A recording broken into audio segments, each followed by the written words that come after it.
Stand your ground statutes are controversial, and more than half the country has one of those statutes in place. I spoke to experts about the laws and why researchers say they have different implications for people of color. In the span of 1 week, 3 shootings with a similar story. Young people made a mistake. The cases bringing renewed focus to stand your ground laws. Justice! What exactly are stand your ground laws? Stand your ground statutes really greatly expand your ability to use self-defense.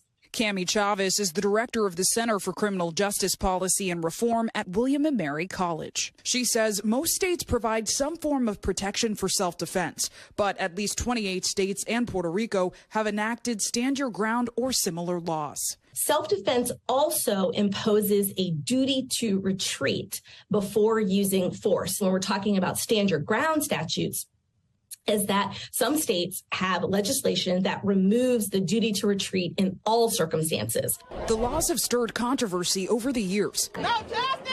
No peace! In 2012, the death of Trayvon Martin sparked conversations about stand your ground in Florida, known to have among the strongest statutes in the country. Martin, a 17-year-old unarmed black boy, was fatally shot by George Zimmerman, who later claimed self-defense and was acquitted following a criminal trial. Proponents of these laws, including the National Rifle Association and the Second Amendment Foundation, say they protect citizens when they're in danger. The oldest human right is the right of self-preservation. You can stand your ground and initiate self-defense protocols however you deem necessary. They essentially tell people that if you're in public and you feel threatened, you can use deadly force and take another human life, even if you could have retreated. The Journal of the American Medical Association's 2022 study found stand your ground laws were associated with an 8 to 11% increase in monthly rates of homicide and firearm homicide. But studies show stand your ground outcomes are not the same for all people. In 2020, the U.S. Commission on Civil Rights releasing a report on stand your ground laws in Florida.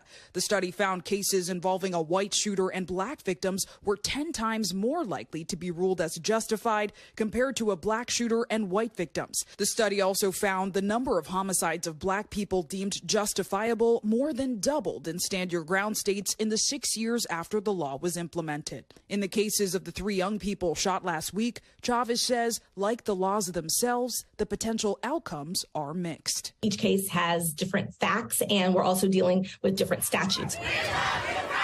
And it is important to add there have been efforts to change or repeal stand your ground laws, but those statewide repeals have largely been limited. Thanks for watching our YouTube channel. Follow today's top stories and breaking news by downloading the NBC News app.